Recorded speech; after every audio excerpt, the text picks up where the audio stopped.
যদি কবরে চলে যায় ওই কবরে রাজা বড় ভয়াবহ। গুনাহগার বান্দার কবরের মধ্যে একটা নয় দুইটা নয় 70 থেকে 99টা সাপ আমার আদরের শরীরটাকে ওই জাহান্নামের আদরের শরীরটাকে কামড়ায় কামড়ায় খাবে। দুনিয়াতে যদি শরীরে একটু কেটে যায় কত পরিমাণে ডাক্তার কবিরাজ, কত চিকিৎসা, কত সেবা, কিন্তু আমাকে ওই সাপগুলো কামড়াবে। আমাকে দুনিয়ায় আমার বিবি এত মহাব্বত করত, আমার মা এত মহাব্বত করত, আমার আত্মীয় স্বজনরা আমার একটু অসুখ হলে পাগল হয়ে যাইত। কিন্তু যখন কবরে চলে যাব, ওই কবরের আযাব যখন শুরু হয়ে যাবে, সাপগুলো আমার আদরের গোশতগুলো কামড়ে কামড়ে খাবে, আমার হাড্ডিগুলো চাবায় চাবায় সাপে খাবে। তখন আমার কোনো আত্মীয় স্বজন আমার কাছে থাকবে না। চোখ বন্ধ করে চিন্তা করেন, তখন আমার কোনো আত্মীয় স্বজন আমার কাছে যাবে না, আমাকে দেখার কেউ থাকবে না। এই দুনিয়াতে কত আরাম আয়েশে আমি আছি, থাকি, খাই, কিন্তু ওই কবর উপরেও মাটি, নিচেও মাটি, ডানেও মাটি, বামেও মাটি। ওই কবরের মধ্যে কোনো আলো নাই, বাতাস নাই, কোনো লাইট নেই, ফ্যান নাই, কোনো ধরনের ব্যবস্থা নাই। ওই কবরে থাকবে শুধু আযাব আর আযাব। যদি গুনাহগার কবরে যায় কারো বাঁচার উপায় থাকবে না। আর যদি আমার মালিকের কোরআন, আমার মালিকের হাদিসকে আমি মেনে যাই, নবীর সুন্নাহকে গলার মালা বানায় যায়, ওই কবরের মধ্যে আমার কোনো টেনশন থাকবে না। ঠিক নেই?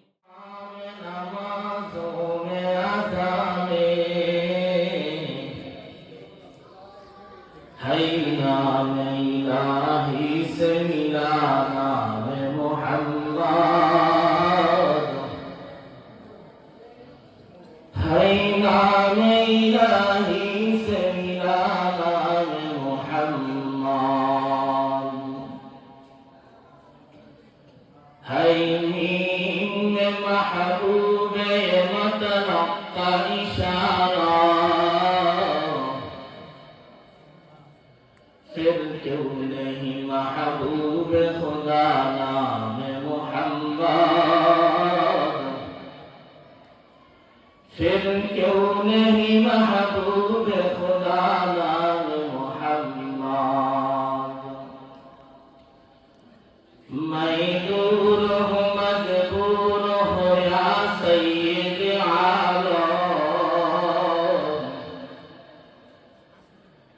मैं दूर हूँ मजबूर हूँ या सैयद आलम, दीदार दिखाते नहीं आवाज सुना दे, दीदार दिखाते नहीं आवाज सुना दे। मैं सूरत यूसुफ को नहीं चाहने वाला, मैं सूरत यूसुफ को नहीं चाहने वाला, मैं फर्श के मानंद नहीं आशिक लैला, मैं फर्श के मानंद नहीं आशिक लैला, मैं आशिक मौला हूँ मेरा इश्क दीवाना, मैं आशिक मौला हूँ मेरा इश्क निराला। जुमला जहां जिसकी तजल्ली से उजाला, जुमला जहां जिसकी तजल्ली से उजाला। उठा बंदो हज़रत আব্দুল কাদের জিলানী রাহমাতুল্লাহ আলাইহি মাদ্রাসা ও তিনখানার উদ্যোগে বার্ষিক ওয়াজ ও দোয়া মাহফিল আজ 17 ডিসেম্বর 2025 রোজ বুধবার মুফতি মাহফিলের সম্মানিত সভাপতি আলহাজ হাফিজ মাওলানা আব্দুর রহিম সাহেব রিভাব জানি একটু বন্ধ করেন। প্রধান বক্তা হাকিমুন নফস আরিফ বিল্লাহ বাংলাদেশের তাওহীদি মুসলিম জনতার নয়নমণি আমাদের মাঝে গুরুত্বপূর্ণ নসিহা পেশ করেছেন। বিশেষ বক্তা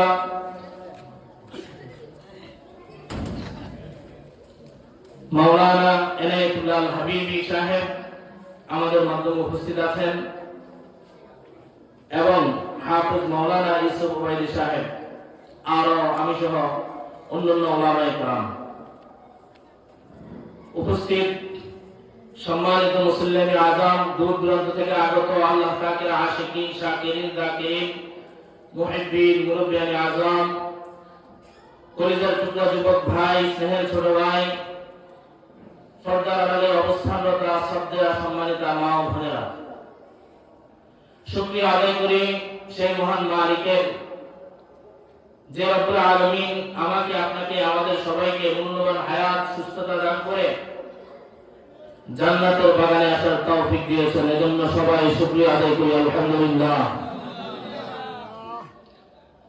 আল্লাহ বলেন ইকরা বিসমি রাব্বিকাল্লাযী খালাক। দুনিয়ার মানুষ তুমি পড়বা আমার নামে পড়ো, ইকরা বিসমি রাব্বিকাল্লাযী খালাক। দুনিয়ার মানুষ তুমি পড়বা আমার নামে পড়ো। আল্লাহ অন্য কারো নামে পড়তে না করেছেন, আল্লাহ বলেছেন আমার নামে পড়তে। আল্লাহ বলেছেন আল বান্দা তুমি আমার নামে পড়ো। এখন প্রশ্ন, আল্লাহ কেন আল্লাহর নামে পড়তে বলল? প্রশ্ন জাগেনি? এরপরে কয়েকটা আয়াত, এই আয়াতগুলো তো উত্তর আছে, তারপরেও আমি কিছু মৌখিক উত্তর দেই। তার মধ্যে দুইটা উত্তর দিব, সময় কম। এক নম্বর উত্তর, রব্বুল আলামিন আমাকে আপনাকে বড় মায়া করে বানিয়েছে। দুনিয়াতে আমিও ছিলাম না, আপনিও ছিলেন না। আল্লাহ বড় মায়া করে দয়া করে আমাদেরকে বানাইলেন এক ফোঁটা নাপাক পানি থেকে। ঠিক নেই? হ্যাঁ, তুমি দুনিয়াতে ছিল না, আল্লাহ তোমাকে বড় মায়া করে বানাইছে। প্রশ্ন জাগে কেমন মায়া করে?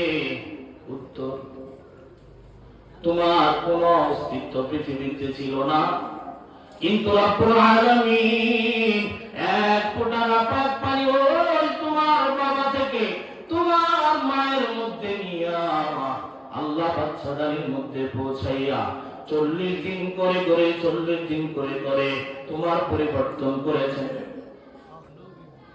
প্রথমে তোমাকে পানি থেকে রক্ত বানিয়েছে, রক্ত থেকে মাংসের টুকরা, এইভাবে বানাইতে বানাইতে প্রত্যেক 40 দিন পর পর বান্দা তোমাকে আমার আল্লাহ একবারে সুন্দর এক বডি দিয়েছেন। কেমন বডি দিয়েছেন? কি বডি দিয়েছেন?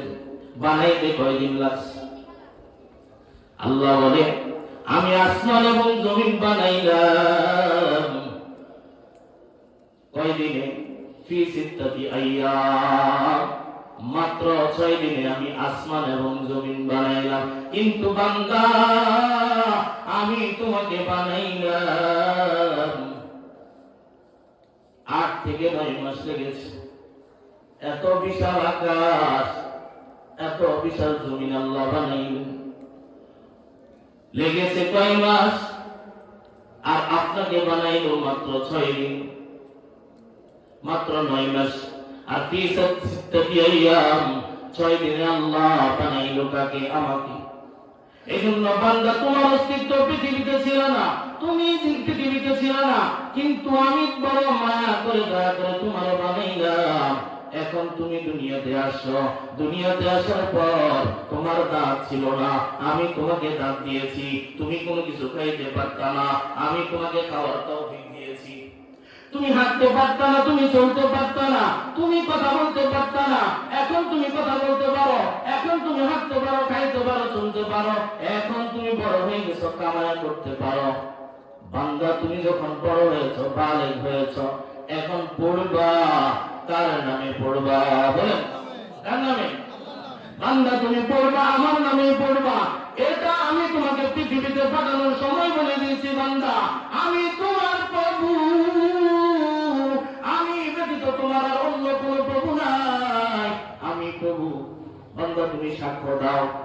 ওই রূহের জগতে পৃথিবীর সকল মানুষ একসাথে বলেছে ক্বালু বালা, আল্লাহ আপনাকে আমরা সিজদা দিব, আপনাকে আমরা মানব, আপনার ওই কোরআন অনুযায়ী আমরা চলবো, নবীর সুন্নাহ অনুযায়ী চলবো।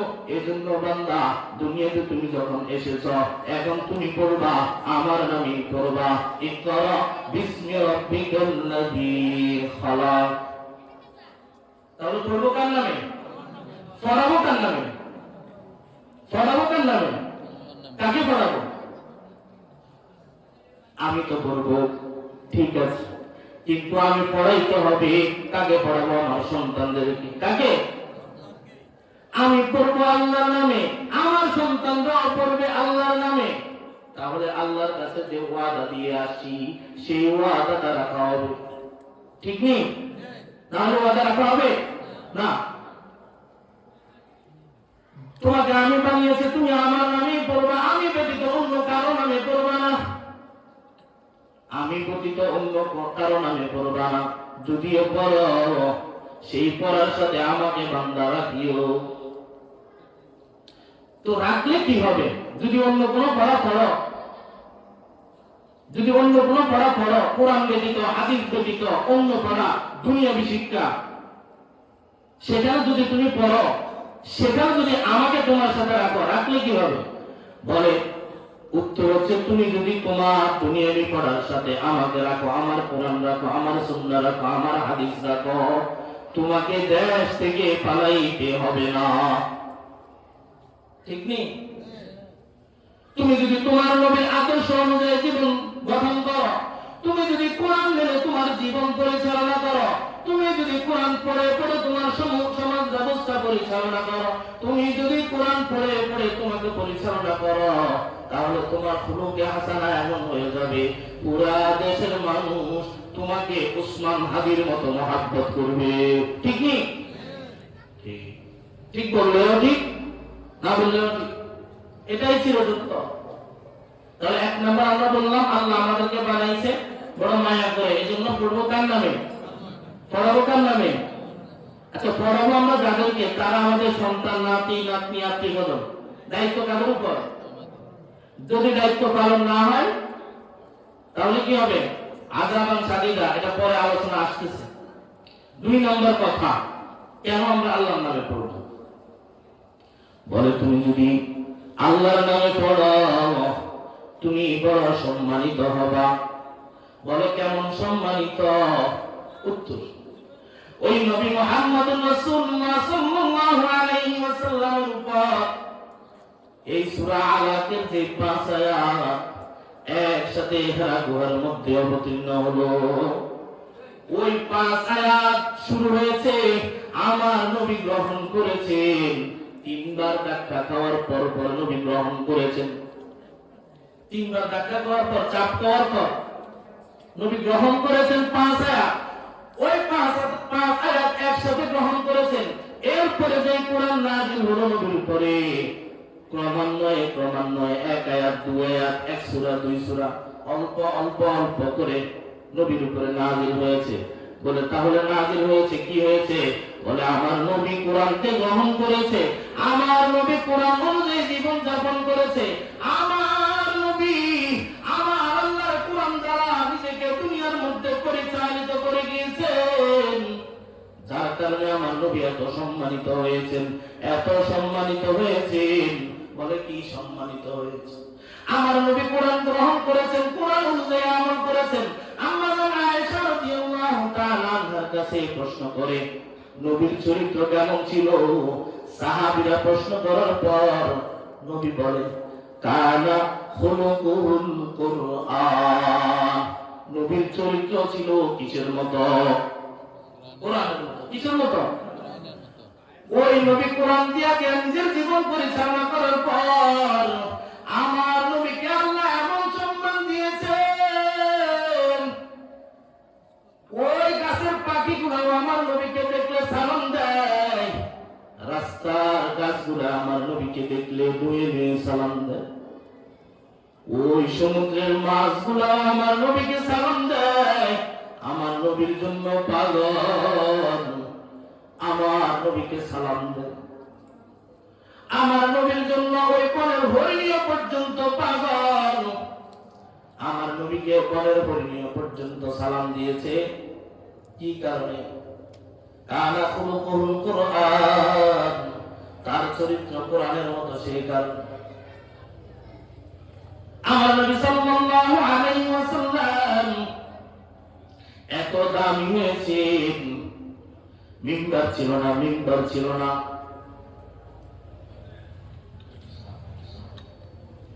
মিম্বার ছিল না, নবী খুতবা দিবেন, খুতবা দেওয়ার জায়গা নাই, নবী খুতবা দেওয়ার জন্য জায়গা নাই। নবী গাছ, খেজুর গাছের সাথে হেলান দিয়া দিয়া খুতবা দেন। কি গাছের সাথে? আমার নবী খেজুর গাছের সাথে হেলান দিয়া দিয়া খুতবা দেন।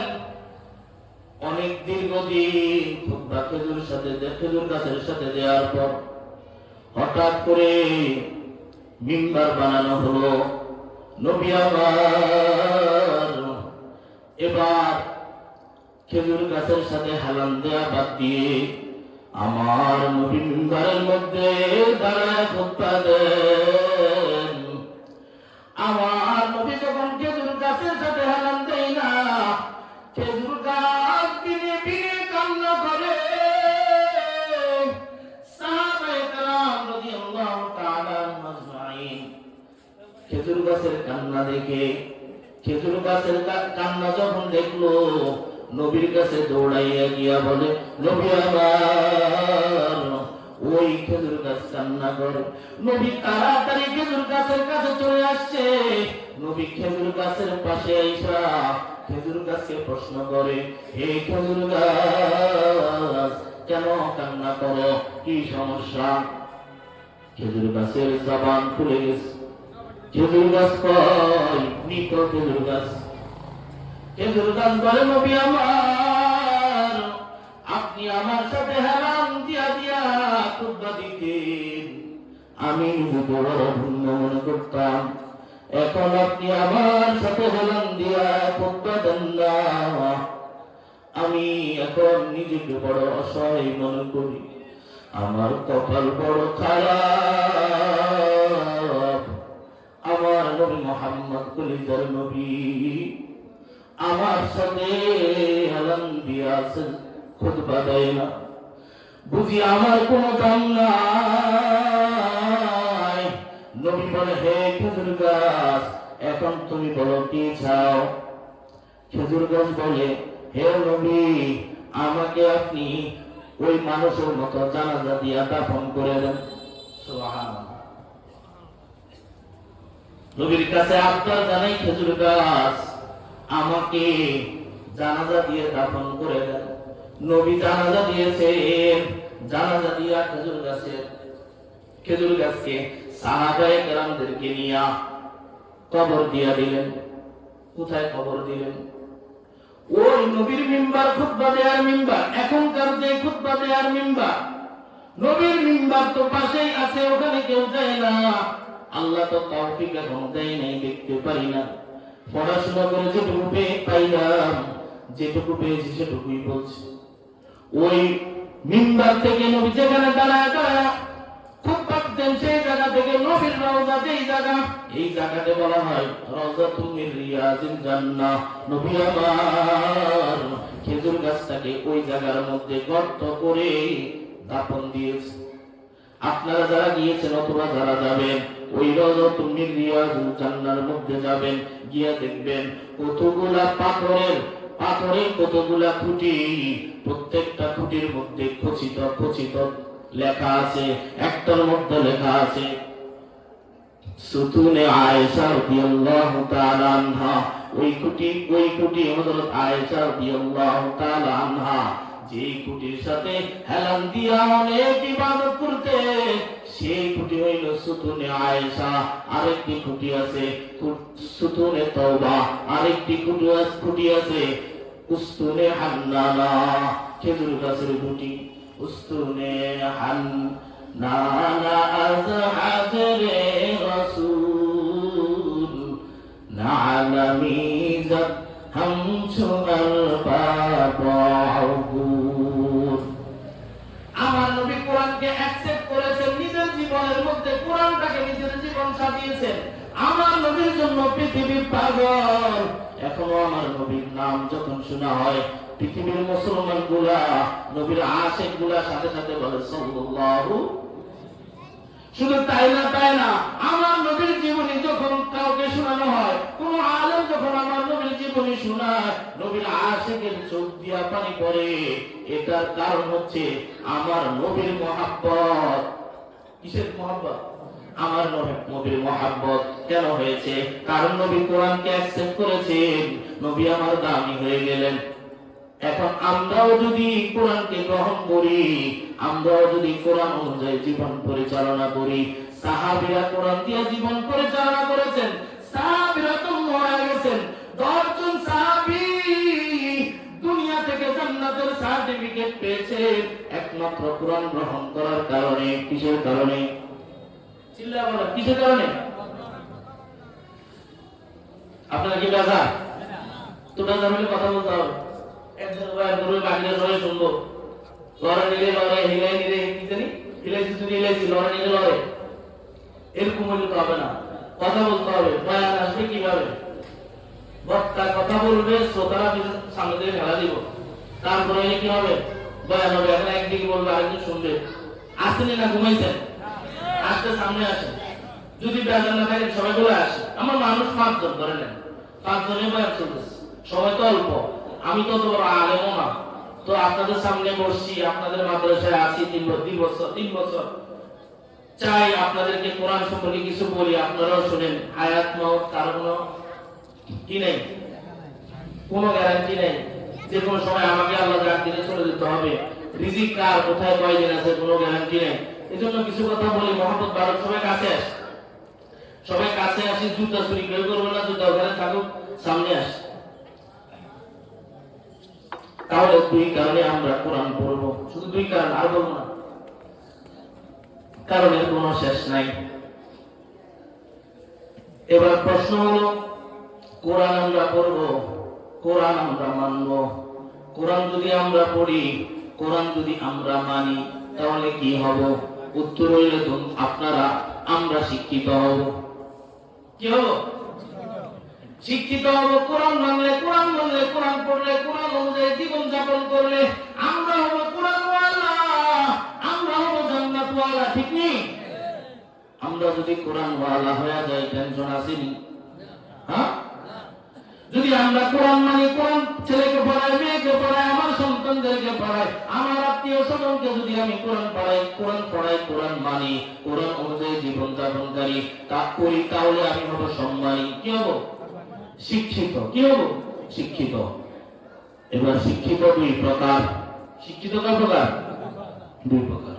আল্লাহ বলেন, কুল হাল ইয়াস্তাবিল্লাযীনা ইয়ালামুন ওয়াল্লাযীনা লা ইয়ালামুন। নবী আমার দুনিয়ার মানুষদেরকে জানায়া দেন,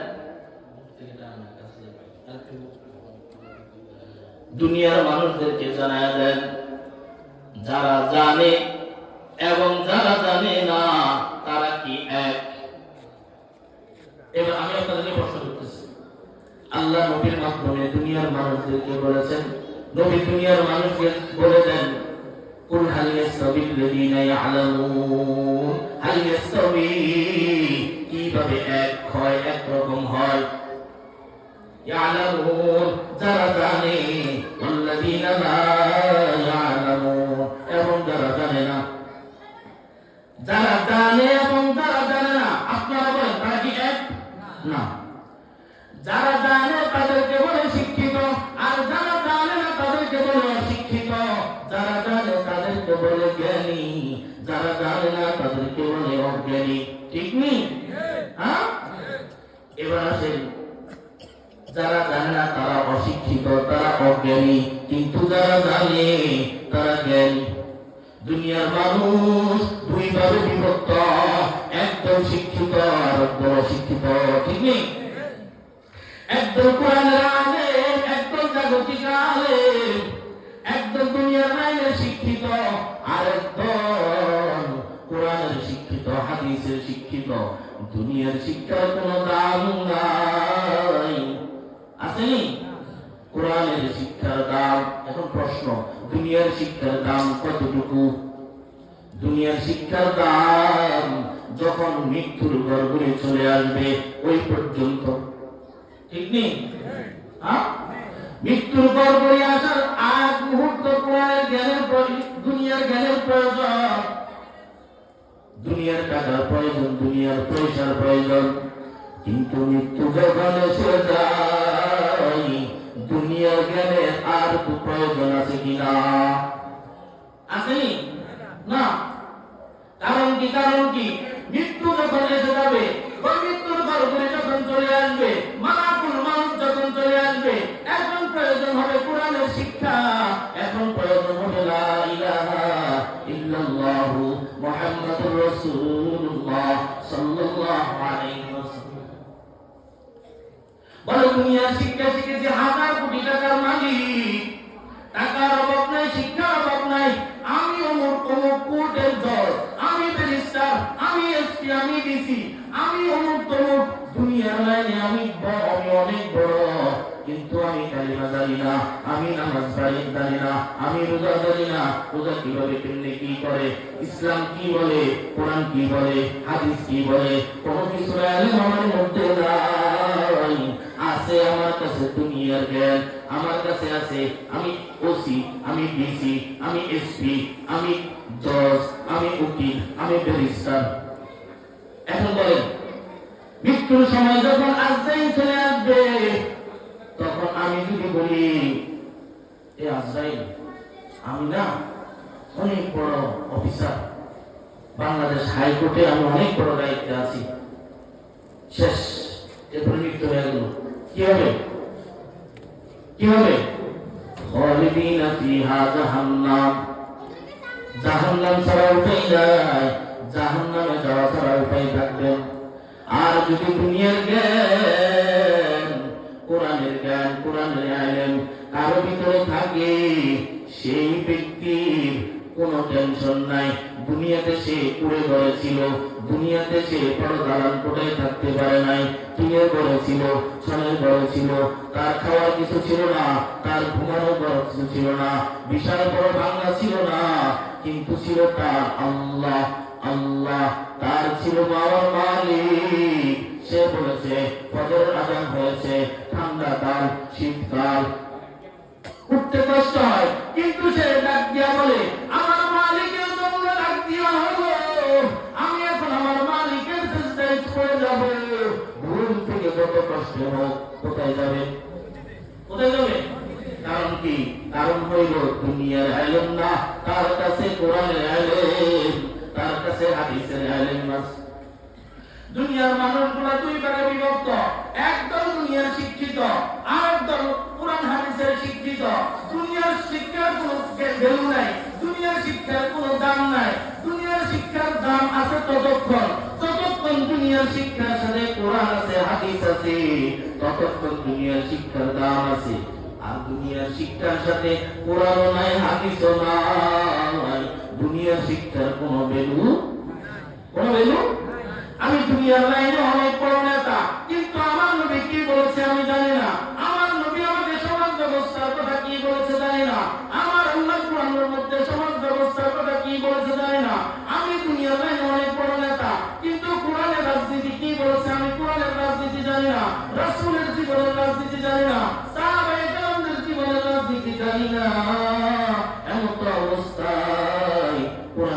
বাইরে রেখা দুনিয়ার লাইনে যত বড় নেতা, যত বড় ডিগ্রি, যত বড় টাকা পয়সা, যত বড় বড় লোক হই না কেন, মৃত্যুর সাথে সাথে আমার দুনিয়াও থাকবে না, আখিরাতে থাকবে না, দুই লাইনে ধ্বংস। ধ্বংস নেই। এখন প্রশ্ন, তাহলে হুজুর মাদ্রাসায় পড়তে কি নিষেধ করতেছেন, স্কুলে পড়তে কি নিষেধ করতেছেন কিনা? আমরা কি নিষেধ করছি? না, বলছি যে দুনিয়ার শিক্ষার সাথে কোরআনের শিক্ষা রাখবে, দুনিয়ার শিক্ষার সাথে নবীর হাদিসের শিক্ষা রাখবে, নবীর সুন্নাহ রাখবে। নবীর সুন্নাহ এবং আল্লাহর কোরআন যে দুনিয়াদারের শিক্ষার সাথে আছে, সবাই সঙ্গের মানুষ হয়ে গেছে। ঠিক নেই? তাকায় দেখেন, এলাকায় অনেক আছেন, নাম বললে হয়তো আপনারা অন্যভাবে বলবেন, আমার নাম বলে নাই কেন, অনেক বড় ডিগ্রি অর্জন করেছেন, কিন্তু রাসূলের সুন্নাহ টুপি, রাসূলের রেখে যাওয়া পোশাক শরীর থেকে পালায় না। আল্লাহ দুনিয়া দিয়ে দিছে, সম্মান দুই লাইনেই দিবে ইনশাআল্লাহ। দেখেনি, চোখের মধ্যে দেখেননি, আসেনি?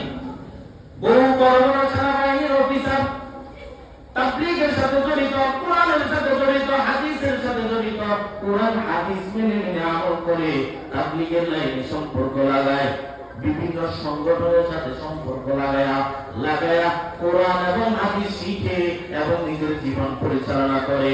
ওই সকল বড় বড় অফিসাররা যারা ব্যাংকে আছে, যারা জজবোর্ডে আছে, যারা ওসি, যারা ডিসি, যারা এসপি, যে যেখানে আছে, তাদের জীবন নিরাপদ। বলে কেমন নিরাপদ? বলে যত 5 আগস্ট আসবে তাদেরকে কেউ মারবে না। ঠিক নেই? বলে না ঠিক নেই? ঠিক করলো, ঠিক না করলো ঠিক।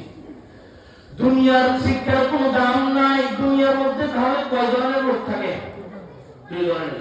একদল হচ্ছে কোরআনের শিক্ষা শিক্ষিত, আরেকদল দুনিয়ার শিক্ষায় শিক্ষিত। বলেন না কেন? আপনারা বুঝেন না? আমি কোন ভাষায় কথা বলি? বাংলা ভাষায়।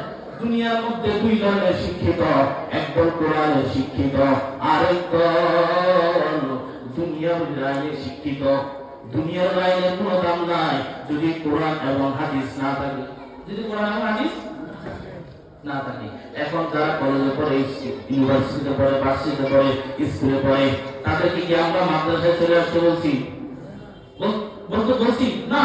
তোমার বয়স হয়েছে 20 বছর, তুমি কোন মাদ্রাসায় বয়স্ক শিক্ষায় ভর্তি হয়ে যাও, দৈনিক 1 ঘন্টা দিয়ে তুমি কোরআন শিখো, হাদিস শিখো।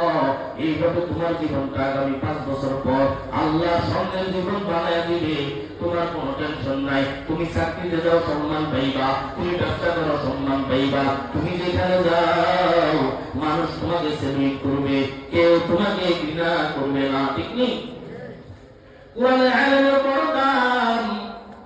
ওই কোরআনের আলেম হযরত আলী রাদিয়াল্লাহু তাআলা আনহু 10 বছর বয়সে আমার নবীর হাত ধরে কালিমা পড়েছেন। হযরত আলী 10 বছর বয়সে আমার নবীর হাতে কালিমা পড়েছে। নবীর হাতে কালিমা পড়ার পর হযরত আলী এমন সম্মানিত হয়েছেন, হযরত আলী এত দামি হয়ে গেছেন। এবার হযরত আলীর জন্য আমার নবী দোয়া করে, আনা মাদিনাতুল ইলম ওয়া আলিয়ুন বাবুহা। নবী দোয়া করেছেন, আলী আমি হইলাম মদিনার আলেম, আলী হইল সেই আলেমের দরজা। এমন দোয়া করেছে হযরত আলী রাদিয়াল্লাহু তাআলা আনহু দুনিয়া থেকে জান্নাতের সার্টিফিকেট নিয়েছেন। সুবহানাল্লাহ। ওই আলী রাদিয়াল্লাহু তাআলা আনহু বলেন, আল্লাহ ইলম দিয়েছেন, অনেক বড় শুকর। আল্লাহ দুনিয়া দেন নাই, ইলম দিয়েছেন, অনেক বড় শুকর। কারণ প্রশ্ন জানেনি কেন ইলম পায় আলী এত শুকর আদায় করে দুনিয়া পাইল না? আলী বলে, যে ব্যক্তির ইলম বাড়ে, সেই যে ব্যক্তির ভিতরে ইলম ঢুকে, সেই ইলম আর বাহির হয় না। যার ভিতরে দুনিয়ার মাল ঢুকে, টাকা পয়সা ঢুকে, সেই মাল থাকে না, বের হয়ে যায়। ঠিক নেই? এবার আলী বলে যার ভিতরে এলেম ঢুকে এবার তার এলেম বাড়তে থাকে, বরং যার ভিতরে মাল ঢুকে, টাকা ঢুকে, দুনিয়া ঢুকে, পয়সা ঢুকে, তার থেকে আস্তে আস্তে মাল কমতে থাকে। যার ভিতরে এলেম ঢুকে, যে কোরআনের আলেম, যে হাদিসের আলেম, যে সূরা ফাতিহার আলেম, যে 60টি সূরা পারে, যে সূরা ফাতিহা পারে, যে নামাজ পড়তে পারে, যে কালিমাটা পারে, যে ইসলামের উপরে চলতে পারে, যে নবীর বিরুদ্ধে কথা বলে না, যে হাদিসের বিরুদ্ধে কথা বলে না, সারাক্ষণ শুধু বলে আমার মালিক, আমার মালিক আমাকে খাওয়ায়, আমার মালিক আমাকে করে, আমি অমুককে ঘৃণা করি, আমার মালিকের জন্য ঘৃণা করি, আমি অমুককে ভালোবাসি, আমার মালিকের জন্য ভালোবাসি। ওই ব্যক্তি বড় দামি। ওই ব্যক্তি কি বড় দামি? হযরত আলী বলে যার ভিতরে ইলম ঢুকে, দুনিয়ার মানুষগুলো তাকে সম্মান করতে থাকে। যেমন 3 চিল্লা লাগায় আসছে, একজন মানুষ 3 চিল্লা লাগায় আসছে, 3 চিল্লা লাগানোর পর এবার এলাকায় আসছে, দুনিয়ার মানুষগুলো, এলাকার মানুষগুলো তাকে মহব্বত করা শুরু করে, করেনি? আর যে দুনিয়ার লাইনে অনেক টাকার মালিক, কিছুদিন পরে অটোমেটিকলি এলাকার মানুষগুলা তাকে ঘৃণা করা শুরু করে, করেনি? তো সম্মানিত হতে হলে কি লাগবে? কি লাগবে? কোরআন এবং হাদিস লাগবে। যদি আপনি সম্মানিত হতে চান, শুধু দুনিয়ার লাইনে না, দুনিয়ার লাইনে টাকার অভাব নাই, পয়সার অভাব নাই, কিন্তু আপনি দুনিয়ার লাইনে সাময়িক কয়েকদিনের জন্য টাকা যতদিন আছে শেয়ার পাইবেন, সম্মান পাইবেন, টাকা শেষ, দুনিয়াতে সম্মান শেষ, এবার দুনিয়াতে সম্মান শেষ হয়ে গেল, কবরে চলে গেলেন, ইলম নাই, আমল নাই, কোরআন নাই, হাদিস নাই, সুন্নাহ নাই, আপনার জীবন শেষ। জীবন কি? টাকা উঠেছে, মৃত্যু আসছে, জাহান্নামে ফেলেছে। এজন্য দুনিয়াতে যদি সফল হতে হয়, আখিরাতে সফল হতে হবে। শুধু দুনিয়ার সফলতা দিয়ে লাভ নাই, কারণ দুনিয়ার এই সাময়িক জীবন অল্প কয়েকদিনের জন্য। কেউ 20 বছর, 30 বছর, 50 বছর, 60 বছর বাঁচে, এরপরে দুনিয়া থেকে চলে যায়। কিন্তু দুনিয়া থেকে চলে যাওয়ার পর আবাদ আর আবাদ ওই কবরে থাকতে হবে।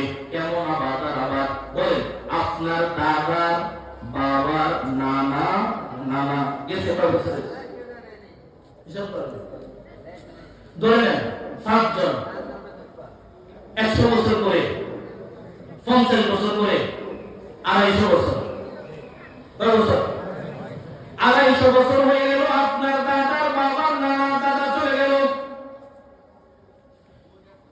একটা দিনের জন্য, 1 মিনিটের জন্য ফিরে আসে নাই। এরকম আমাকে আপনাকেও চলে যেতে হবে, আসার কোন সুযোগ নাই। যাওয়ার আগে দুনিয়া থেকে আমলনামা গুছাইয়া যেতে হবে, না হয় বাঁচার কোনো উপায় থাকবে না। ঠিক নেই? এজন্য দুনিয়ার মানুষ 2 ধরনের হয়, একদল দুনিয়ার আলেম, আরেকদল কোরআন হাদিসের আলেম। কোরআন হাদিসের আলেমের বড় দাম। শুধু কোরআন হাদিসের আলেম মাদ্রাসার হুজুর তা না। বলেছিলাম যে নামাজ পড়ে, কোরআন মানে, হাদিস মানে, সে অন্তত 10টা 5টা সূরা পড়ে, শুদ্ধভাবে পারে, সে বড় দামি মানুষ, কারণ সে আমার মালিকের হুকুম ঠিকঠাক আদায় করে। এই জন্য দুনিয়া থেকে যাওয়ার আগে যে কয়েকদিন সময় পায়, পরিপূর্ণভাবে প্রস্তুতি নিয়ে কবরে যেতে হবে। অন্যথায় যদি কবরে চলে যায়, ওই কবরে রাজা বড় ভয়াবহ। গুনাহগার বান্দার কবরের মধ্যে একটা নয়, 2টা নয়, 70 থেকে 99টা সাপ আমার আদরের শরীরটাকে, ওই জাহান্নামের আদরের শরীরটাকে কামড়ায় খাবে। দুনিয়াতে যদি শরীরে একটু কেটে যায়, কত পরিমাণে ডাক্তার, কবিরাজ, কত চিকিৎসা, কত সেবা, কিন্তু আমাকে ওই সাপগুলো কামড়াবে। আমাকে দুনিয়ায় আমার বিবি এত মহাব্বত করত, আমার মা এত মহাব্বত করত, আমার আত্মীয় স্বজনরা আমার একটু অসুখ হলে পাগল হয়ে যেত। কিন্তু যখন কবরে চলে যাব, ওই কবরের আযাব যখন শুরু হয়ে যাবে, সাপগুলো আমার আদরের গোশতগুলো কামড়ে কামড়ে খাবে, আমার হাড্ডিগুলো চাবায় চাবায় সাপে খাবে।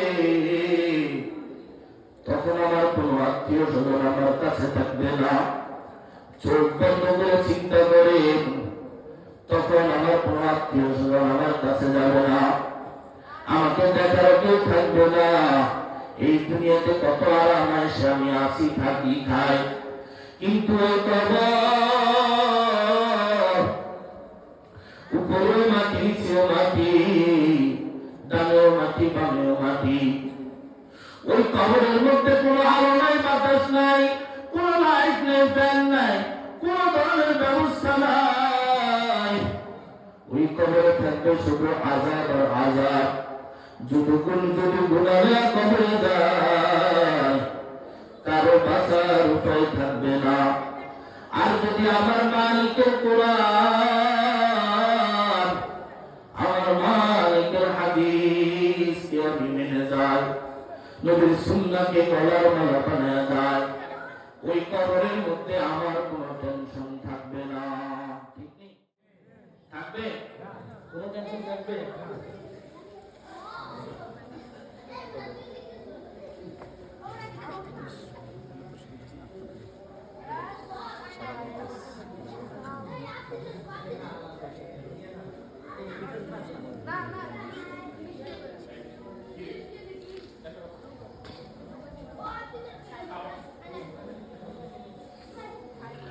ওই কোরআনের এত দাম, ওই কোরআনের এত দাম।